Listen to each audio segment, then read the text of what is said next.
Hello everyone, welcome to online classes of IIT JEE physics. तो students, concept through question series पर equivalent resistance topic पर मैं आपको cube करा रहा था और क्यूब पर मैंने आपको सबसे फर्स्ट प्रिंसिपल डायगोनल्स के बीच में R equivalent, that is body centred cubic पर कैसे आर इक्विवेलेंट फाइंड आउट करना है। फिर इसके बाद किसी एज साइड से अगर किसी भी एज से अगर आर इक्विवेलेंट फाइंड आउट करना है तो कैसे निकालेंगे। बॉडी क्यूबिक पर मैंने आपको बताया था आंसर 5/6 निकालकर। और अगर मैं बात करूं साइड से, किसी भी साइड से या एज से देखें तो आंसर 7/12 कैलकुलेट होकर आया था। अब आज हम लोग किसी फेस साइड से देखेंगे, तो फेस पर 2 साइड्स कवर हो जाएंगी, राइट। उनके इन बिटवीन क्या आर इक्विवेलेंट का आंसर बनता है। तो let's start the bit. Find R equivalent on the cube in between faces sides. तो देखिए, सबसे फर्स्ट मैं क्यूब बना लेता हूं, जैसे अभी तक मैं क्यूब ले रहा था, और फिर से अपने पुराने मेथड से इसको हम लोग एग्जीक्यूट करेंगे। सी, यहां अपने पास यहां अपने पास 1 ओम के इक्वल वैल्यू ऑफ रेजिस्टेंसेस हैं। Say these are in this manner, all resistances are of same value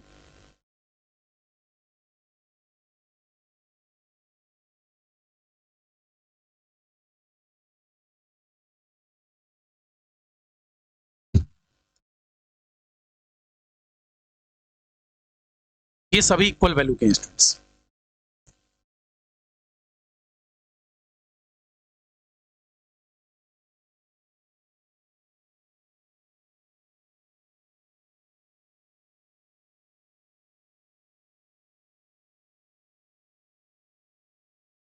ये वायर भी फ्लिप वायर होगी।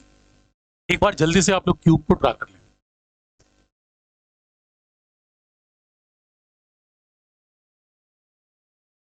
अब इस क्यूब पर सभी लोग नोटिस करिए, मैं किसी भी ध्यान से सुने, मैं किसी भी फेस की बात कर रहा हूं। तो फेस पर तो स्टूडेंट्स ये भी एक फेस वाला पार्ट है, लाइक दिस। या फिर आप यहां से भी देख सकते थे फेस को, या यहां से भी देख सकते थे आप फेस को। तो आप कहीं से भी फेस को देख सकते हैं। इसका मतलब मैं यहां पर फेस साइड की अगर बात करूं, मान लो ये नोड यहां भी है, पहले नोड्स को देख लें। जैसा लास्ट क्वेश्चंस में आप लोग करते हुए आए हो, तो टोटल यहां पर 8 नोड्स हैं।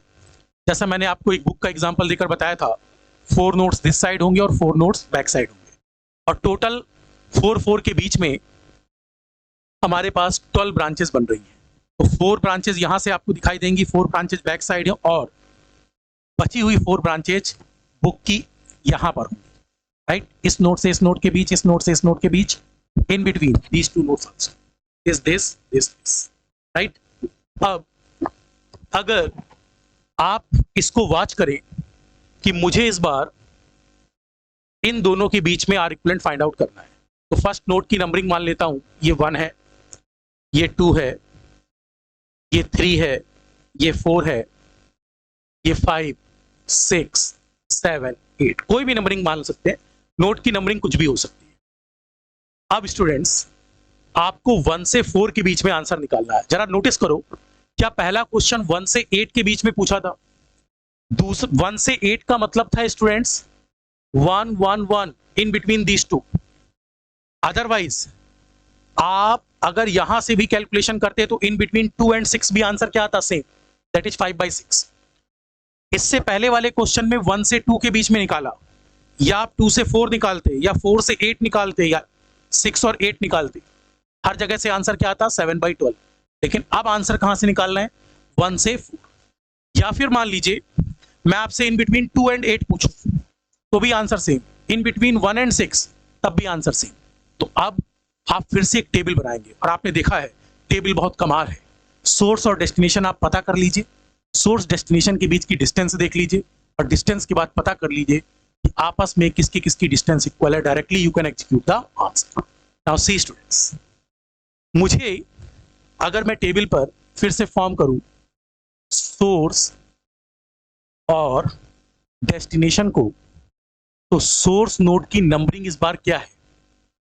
क्या सोर्स नोड का नंबर 1 है और डेस्टिनेशन नोड का नंबर है 4? और अगर मैं इसको फिर से टेबुलर फॉर्म पर बनाऊं तो अब आप बताइए 1 और 4 के बीच में बचे हुए कितने नोड्स हैं जिन पर आपको ट्रैवलिंग करनी है? तो 1 और 4 के अलावा एक नोड नंबर 2 है, तो मैं व्हाइट कलर का यूज करता हूं, 2 नंबर। सबसे पहले देखिए नोड नंबर 2। अब नोड नंबर 2 से आप वॉच करिए 1 की डिस्टेंस। 1 से 2 की डिस्टेंस 1 यूनिट है। सेम 2 से 4 की डिस्टेंस भी 1 यूनिट है, राइट? मिनिमम डिस्टेंस लेते हैं। अब इसके बाद अगला नोड हम लोग 3 को लेते हैं, तो मैंने मान लिया 3 नंबर। क्या 1 से 3 की डिस्टेंस एक ही यूनिट है? तो आपने इसको 1 मान लिया स्टूडेंट्स। और फिर देखिए 1 से 2 की डिस्टेंस, सॉरी 2 से 3 की डिस्टेंस, 3 नंबर का जो नोड था उसकी डिस्टेंस मुझे नोड नंबर 4 से पता करनी है। तो देखिए मेरे पास 1 से पहले आपको पता करनी थी 3 की डिस्टेंस, तो आपने पता कर ली। अब 3 से डिस्टेंस किसकी पता करनी है? 4 की। तो आप चेक करिए 3 से 4 की डिस्टेंस भी कितनी है? 1 यूनिट। क्योंकि इस बार टारगेट 1 और 4 है। क्या मेरी बात समझ पा रहे हैं? तो आपको 1 और 4 की डिस्टेंस बाकी अदर नोड से पता करनी है। तो आपने 2 और 3 से पता कर ली। मैं रिपीट कर रहा हूं, जब 2 से पता करेंगे तो 1 यूनिट से 1 और 4 से भी 1, तो आपने लिखा नोड नंबर 2 से 1। ठीक इसी तरह जब आप 3 नंबर से देखेंगे तो 1 से 3 1 यूनिट, और फिर देखो स्टूडेंट्स 4 डेस्टिनेशन नोड है, तो 3 से 4 भी 1 यूनिट, तो लिख लिया आप। अगला नोड मान लेते हैं 5 है। अब आप 5 को टैकल करो। 1 से 5 की डिस्टेंस 1 यूनिट है, लेकिन अगर मैं 4 नंबर को चेक करूं तो देखो यहां से 1 1 1 3 यूनिट, 1 1 1 3 यूनिट, तो इसका मतलब मिनिमम डिस्टेंस की 3 यूनिट ही होगी। 1 1 1 यहां से भी 3 यूनिट, तो दिस इज 3। फर्दर चेक करिए नोड नंबर 5 के बाद 6। अब मान लो मैं बात 6 की कर रहा हूं, तो 1 से 6 की डिस्टेंस 1 1, दैट इज 2 यूनिट। और 4 नंबर की डिस्टेंस अगर चेक करें तो देखिए ये जो 4 नंबर है 6 8 4, तो क्या 1 1, दैट इज 2। इसके बाद नोड नंबर 7 को चेक करिए स्टूडेंट्स। अगर मैं 7 को चेक करूं तो बताइए 7 की डिस्टेंस 1 से, तो 1 1, दैट इज 2। और अगर मैं इसकी डिस्टेंस 4 से चेक करूं तो 7 से 1 unit 1 unit, that is 2 unit, again 2 2 आ गया। और लास्ट है नोड हमारे पास 8 नंबर, इसको भी चेक कर लेते हैं। 8 नंबर की डिस्टेंस 1 से चेक करिए, 1 1 1, दैट इज 3 यूनिट। और अगर मैं 4 नंबर से चेक करूं तो only 1 unit, that is this. बताओ कौन कौन से रास्ते आपस में इक्वल आए? आप चेक करके बताओ कौन कौन से रास्ते आपस में इक्वल है। कैन आई से स्टूडेंट्स कि हमारे पास, मैं बोल सकता हूं आपसे 1 1 1 1, इसका मतलब क्या 2 और 3 सेम पोटेंशियल पॉइंट है या नहीं? इन दोनों का पोटेंशियल सेम है। ठीक इसी तरह आप चेक करो क्या 6 और 7 में 2 2 2 2 सेम है? इसका मतलब इन दोनों की भी आपस में पोटेंशियल वैल्यू सेम है 6 और 7 की। तो आप कह सकते हो नोड नंबर 2 और 3 आपस में सेम नोड है। ठीक इसी तरह नोड नंबर 6 और 7 भी आपस में क्या है? Same node. लेकिन क्या स्टूडेंट्स नोड नंबर 5 जिसकी डिस्टेंस है 1 3, नोड नंबर 8 जिसकी डिस्टेंस है 3 1, क्या ये आपस में मैच कर रहे हैं? नहीं। तो ये सिमेट्री ऑब्जर्वेशन नहीं दे रहे, ये सेम पोटेंशियल पॉइंट नहीं बना रहे। तो अब आपको इस नॉन प्लेनर नेटवर्क को प्लेनर बनाने में मदद मिल चुकी है। नोड की नंबरिंग करके अब आप आंसर को टैकल कर सकते हैं। क्या मेरी बात यहां तक क्लियर हो रही है सबको? एक बार मैं इस नेटवर्क को अब आपको बनाकर दिखाता हूं। पहले बताओ यहां तक किसी को कोई इशू तो नहीं? यहां तक सभी लोग यस करो। पहले समझ में आ रहे हैं स्टूडेंट्स ये दोनों पॉइंट कैसे मर्ज हो रहे हैं? ये दोनों पॉइंट्स कैसे मर्ज हो रहे हैं, राइट? और उन मेथड से बचना है when any person is saying कि इस नोड को इस पर और इस नोड को इस पर कोलैप्स करा रहे हैं, कोलैप्स कराने के लिए पहले पता तो हो कौन सा नोड किस पर कोलैप्स कराना है, राइट। ये कह देना स्टूडेंट्स आसान है कि ये नोड इससे कोलैप्स करेगा, ये नोड इससे कोलैप्स करेगा, बट पहले आपको पता होना चाहिए कि सिमेट्री का ऑब्जर्वेशन क्या है, कौन कौन से दो नोड आपस में इक्विपोटेंशियल है, right. Then only we can say कि yes node number 3 and node number 2 both are same node, node number 6 and 7 both are same node. अब मैं इसकी नंबरिंग कर लेता हूं और आंसर निकाल सकते हैं हम लोग, राइट। एक बार इसको आप लोग ड्रा कर लीजिए। अगर आप लोग परमिट करो तो मैं ये वाली टेबल हटा देता हूं, राइट। स्क्रीनशॉट अगर ले चुके हो या इसको ड्रा कर चुके हो तो मैं यहीं पर ड्रा कर देता हूं। देखिए अब यहां पर आप अगर इस पर मान लीजिए मैं सर्किट को प्रॉपर इसको सर्किट फॉर्म में ही बना दूं तो यहां से आप सर्किट को देखना सामने सामने, क्योंकि मुझे लगता है ये ज्यादा हमारे लिए ऑब्जर्वेशन अच्छा होगा कि सर्किट को एक बार में ही हम लोग प्रॉपरली ऑब्जर्व कर लें, राइट।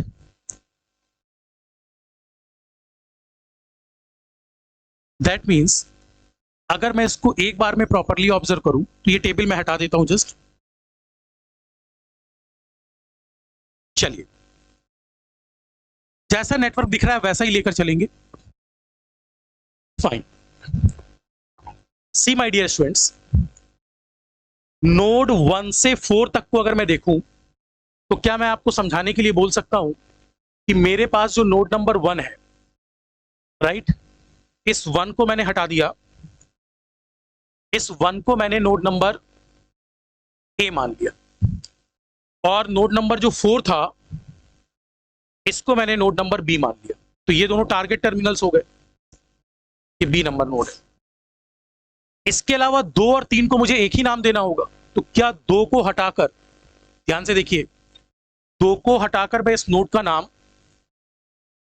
सी रख सकता हूं, और बताओ 3 नंबर को भी हटाकर क्या इसका नाम मैं सी रख सकता हूं, और क्या 6 और 7 का नेम भी सेम होना चाहिए, तो 6 को हटाकर और 7 को हटाकर मैं सेम नेम रख सकता हूं। तो मैंने इस नोड को भी नया नाम दे दिया डी, और इस नोड को नया नाम दे दिया डी। और आप जानते हैं ये जो 8 नंबर है और ये जो हमारे पास ऊपर 5 नंबर है, इसको कुछ नया नाम देना होगा। अब मैं थोड़ा सा इसके रीअरेंजमेंट को प्रॉपर कर देता हूं। ये यहाँ 1 ओम था, यहां भी हमारे पास ये 1 ओम था, और तो कहीं कोई चेंज नहीं हो गया, ठीक है। इसको समझाने के लिए मैं यहां से रब कर देता हूं, तो समझाने के लिए मैं यहां से रब कर देता हूं। ये 1 ओम था अपना, ये 1 ओम था, लाइक दिस। थोड़ा सा मैंने फिगर फिर से ना बनाने की कोशिश की है क्योंकि मुझे लगता है वो अननेसेसरी टाइम किलिंग होगा। This is D. हाँ, क्या इस नोड को अब भाई हम लोग नया नाम दे सकते हैं? इस नोड को ई नाम दे दिया और इस नोड को एफ नाम दे दिया। अब देखिए स्टूडेंट्स, आपको ए से बी के बीच में ट्रेवलिंग करनी है और नेटवर्क इस तरह से बनाना है कि ये खुलकर बने, सर्किट खुलना चाहिए, तभी तो ये प्लेनर होगा। नॉन प्लेनर का मतलब जो आपस में वायर उलझ कर बन रही हो, हमें वायर को सुलझाना है, खोल कर बनाना है। तो देखिए मैं क्या कर रहा हूं, पहले ए से सी जैसा दिया है, ऑब्जर्व केयरफुली, मैं क्या कर रहा हूं, इस 1 ओम को और इस 1 ओम को बना देता हूं। तो मैंने क्या किया, एक नोड मेरे पास ए था, ए से सी पर मान लो ये 1 ओम का रेजिस्टेंस है, इस पॉइंट इज सी, और सी से नीचे ये वाला पॉइंट बी है। सीधा कर लिया जैसे, ये भी 1 ओम, और ए से बी के बीच में आपको चीजें फाइंड आउट करनी है। तो ये 2 रेजिस्टेंस कंप्लीट हो गए। अब बताओ ए से आगे आप कहां जा रहे हो, ई पर, और बी से आगे कहां जा रहे हो, एफ पर। तो देखिए अगर मैं कलर को चेंज करूं, ए से फ्रंट चलो, आगे की तरफ अगर चलोगे तो 1 ओम है। ए से आप आगे की तरफ मूव कर गए और एक नया नोड आपको मिला ई, दैट इज 1। फिर बताइए बी से जब आप आगे मूव कर गए तो भी आपको एक 1 ओम मिला, और इस नोड का नाम क्या था, एफ, राइट। आई होप ये बात सबको क्लियर है। अब इसके बाद सोचो, अगर मैं सी से भी आगे बढ़ता है स्टूडेंट्स, तो सी से यहां पर आपको एक 1 ओम मिल रहा है। एक मैं इस कलर को बदल देता हूं, देखिए सी से डी यहां भी 1 ओम, सी से डी यहां भी 1 ओम। तो क्या मैं कह सकता हूं कि मेरे पास सी से डी 1 ओम, सी से डी 1 ओम है, तो मैं सी से एक आगे नोड ले लेता हूं डी, और सी से डी पर दो ब्रांचेस हैं, एक 1 ओम, एक 1, दैट इज दिस। अब सोचिए, क्या हमने ए से सी ये वाली ब्रांच तो ले ली थी, लेकिन सोचिए स्टूडेंट्स, क्या हमारे पास ए से सी पर एक ब्रांच यहां भी है?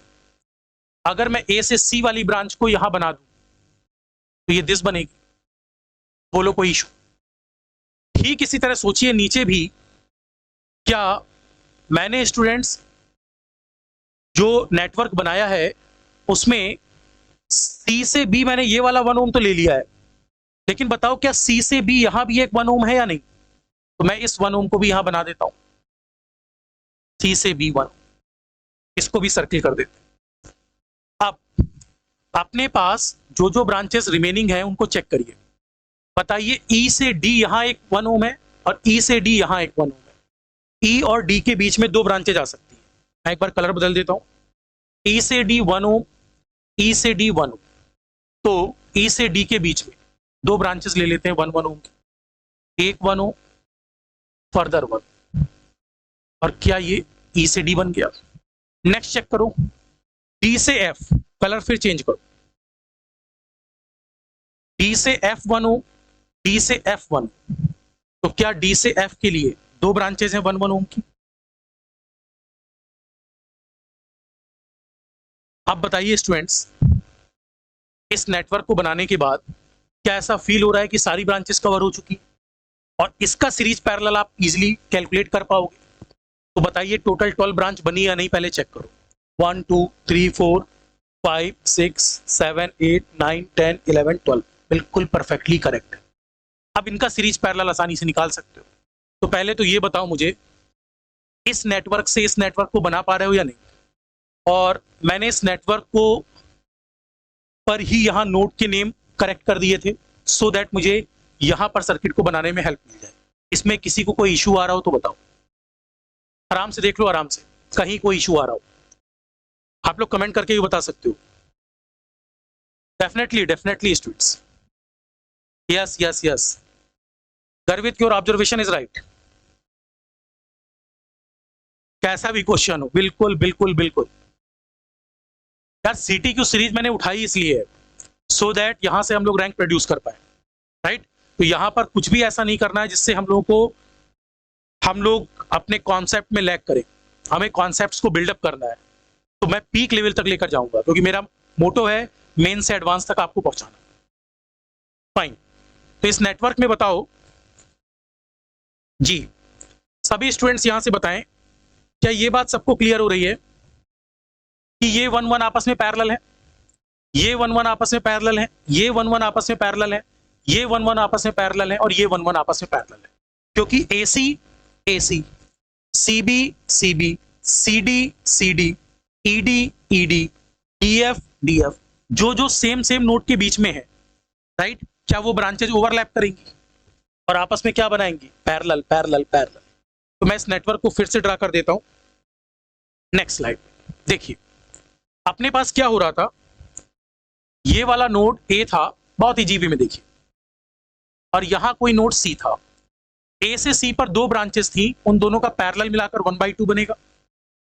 और नीचे जब आप B नंबर पर जाएंगे तो आप बोल सकते हैं C से B पर 1/2 मिलाकर, सॉरी 1 और 1 का पैरेलल मिलाकर 1/2 बनेगा। और आपने देखा था यहां से जब आप A से E जा रहे थे तो भी वैल्यू क्या थी, यहां 1 और E से D पर 1 1 का पैरेलल, अगेन क्या बना, half. This is node number E, this is D। और अब देखो यहां B से F की तरफ भी नीचे वाला रेजिस्टेंस 1 ओम था, बट D और F के बीच में 1 1 का पैरेलल फिर से हाफ है, और C और D के बीच में 1 1 का पैरेलल आप अपनी कॉपी में देखते रहो, फिर से हाफ है। तो ये ऐसा नेटवर्क हो गया, 1/2 का पैरेलल हाफ। अब आप मुझे यहां से बताओ स्टूडेंट्स, क्या इसका आर इक्विवेलेंट नहीं फाइंड आउट कर लोगे? बहुत इजी है। तो देखो, अब यहां पर ये कह सकते हो कि जो करंट यहां से इन होगी सेम करंट यहां से आउट। इसके अलावा जो करंट यहां इन होगी यहां और यहां डिवाइड होगी। बताओ जो करंट इस ब्रांच में होगी क्या वो इसमें भी होगी या नहीं? इसका मतलब 1 और हाफ आपस में कैसे कनेक्ट है? 1 और हाफ आपस में सीरीज में कनेक्ट है। Can I say RS1 is equal to 1 plus half is equal to 3/2। ठीक इसी तरह सोचो स्टूडेंट्स, क्या जो करंट इस हाफ में होगी वही करंट इस 1 में होगी? तो क्या ये भी आपस में सीरीज में? इसको नाम RS2 दे दिया। तो half plus 1 again 3/2। This value is nothing but 3/2। Fine, वो 3/2 था, ये भी 3/2 है। तो अब 3/2 आने के बाद क्या ऑब्जर्वेशन कर पा रहे हो कि यहां पर हम लोग इन ब्रांचेस को एक बैलेंस ब्रिज से भी फ्रेम आउट कर सकते हैं? आसानी से दिखेगा, मैं भी दिखाता हूं। पहले बताओ यहां तक तो कोई इशू नहीं है। चलिए मैं नेक्स्ट स्लाइड यूज कर सकता हूं क्या? परमिशन दो कमेंट पर। यस, ऐसे ही मेंटेन करो बस decorum. Good students, very good. ये इनको आप दिखाते रहिए।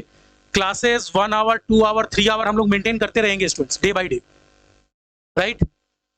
एडवांस के पेपर से पहले तक सब कुछ कवर हो जाना चाहिए विद कंप्लीट रिवीजन। सिलेबस तो हम बहुत पहले कर चुके हैं, अब बात रिवीजन की हो रही है और रिवीजन को CTQ से करना है, कॉन्सेप्ट थ्रू क्वेश्चन। क्वेश्चन पर कॉन्सेप्ट के थ्रू पहुंचना है स्टूडेंट्स। चलिए, अगर अब माय डियर स्टूडेंट्स मैं इसको एक बार फिर से फ्रेम आउट करूं तो देखिए मैं क्या बोल रहा हूं, जरा सुनना। ये नेटवर्क यहां तक सबको दिख रहा है क्या? सॉरी, देखो ये नेटवर्क ऐसा दिख रहा था क्या? यहां तक वैल्यू A से C हाफ ओम, नीचे वाला भी A से C हाफ ओम था, यहां वैल्यू अगेन हाफ ओम थी, और अभी आपने देखा इस पूरे की वैल्यू सॉल्व होकर कितनी आई थी? 3/2। और इस पूरे की वैल्यू भी सॉल्व होकर कितनी आई थी? 3/2। और ये दोनों टारगेट टर्मिनल नोड थे A एंड B। मैं एक बार कलर बदल कर लिख देता हूं। This node is A, this node is B, this node is C and this node is D, right. अब आप जरा सोचो सीरीज पैरेलल में क्या दिक्कत आ रही है? यहां से जो करंट इन होगी सेम करंट यहां से आउट। अब यहां से करंट 2 पार्ट्स में डिवाइड हुई। करंट का केवल 2 पार्ट्स में डिवीजन होना पैरेलल नहीं है स्टूडेंट्स। डिवीजन होने का मतलब पैरेलल हो सकता है, बट डिवीजन होने के बाद अगर वो सेम नोड पर मर्ज होती तब आप कह सकते थे कि पोटेंशियल सेम। क्या यहां पोटेंशियल सेम बन पा रहा है? नहीं, इसका पोटेंशियल अलग होगा और इसका पोटेंशियल अलग होगा, राइट, क्योंकि C नोड अलग है और D नोड अलग है। इसका मतलब यहां पैरेलल की हम गारंटी नहीं ले पाए। तो मैंने स्टूडेंट्स इससे पहले वाले लेक्चर्स में आपको बताया था, नोड नंबरिंग के बाद व्हीट स्टोन ब्रिज बनाते समय अप एंड डाउन मेथड, आप किसी भी एक नोड को टारगेट के अलावा वाले नोड को अप ले लीजिए और किसी एक को डाउन ले लीजिए, आपको बैलेंस ब्रिज दिख जाएगा। देखिए कैसे। मान लीजिए यहां 4 नोड्स हैं, A, B, C and D। Target node A है और B है। टारगेट टर्मिनल सबको क्लियर हो रहा है? 2 नोड्स हैं A और B। इनके अलावा 2 एक्स्ट्रा नोड हैं। एक नोड को अप मान लेते हैं और किसी एक नोड को डाउन मान लेते हैं। This is called up and down method, right. ये इसलिए है ताकि आपको बैलेंस ब्रिज ऐसा याद है। जब तक ऐसा फिगर नहीं बनता तब तक आप बैलेंस ब्रिज की फीलिंग नहीं लेते। तो उस फीलिंग को देने के लिए मैंने इसको इस तरह से बनाने की कोशिश की। देखिए अब A से C कितने ओम की ब्रांच है डियर? 1/2। बना लीजिए इसको। A से C बना हाफ ओम। हाँ, A से D कितना है? 3/2। इसको भी सर्किल कर लीजिए। A से D बना 3/2 ओम। नेक्स्ट बताइए C से B कितना है? हाफ ओम। तो आपने C से B को भी कितने में फ्रेम आउट किया? हाफ ओम। और B से D की अगर मैं बात करूं स्टूडेंट्स, तो क्या B से D पर ये वैल्यू अगेन 3/2 है। और इन बिटवीन बताइए C और D पर कितने ओम की ब्रांच है? That is half. तो C और D के बीच में एक ब्रांच लगी हुई है हाफ ओम की। अब आप इसको ऐसे कनेक्ट कर सकते हैं। मुझे ये बताइए, अगर अब मैं आपसे पूछूं इन दोनों टारगेट टर्मिनल्स A और B के बीच में आपको R इक्विवेलेंट फाइंड आउट करना है, तो क्या आपको ऐसा नहीं लग रहा this is P/Q is equal to R/S Wheatstone bridge जैसा फॉर्मेशन? क्या ये ब्रिज नहीं दिख रहा आपको? ब्रिज तो यहां भी दिखना चाहिए था, 3/2 1/2 1/2 3/2, अपोजिट आर्म्स का मल्टीप्लीकेशन इक्वल है, बट मान लो नहीं दिख रहा तो आप इससे इसको बनाइए और देखिए कितना शानदार है।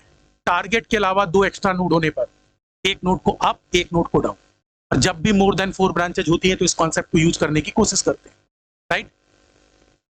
बैलेंस ब्रिज बन रहा है क्या?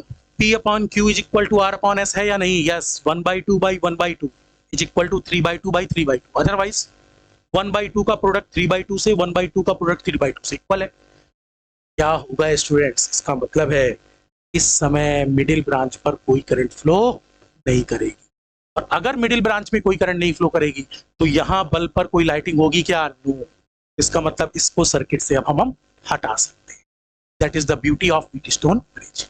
अब आप कहिए तो मैं सर्किट को अगले स्लाइड पर बना देता हूं। क्या यहां तक क्लियर है? इसको हटा देते हैं। हाँ, ये गलती कोई नहीं करेगा कि शुरुआत में इन दोनों को पैरेलल लेना स्टार्ट कर दे। ध्यान दीजिए, पैरेलल की गारंटी आप तभी लेंगे स्टूडेंट्स जब करंट डिवाइड होने के बाद नेक्स्ट नोड पर मर्ज हो, तभी आपस में इक्विपोटेंशियल पॉइंट बनते हैं, राइट। ये कॉमन मिस्टेक होती है कि हम बोर्ड पेपर में ऐसा याद कर लेते हैं, when current is dividing that becomes parallel.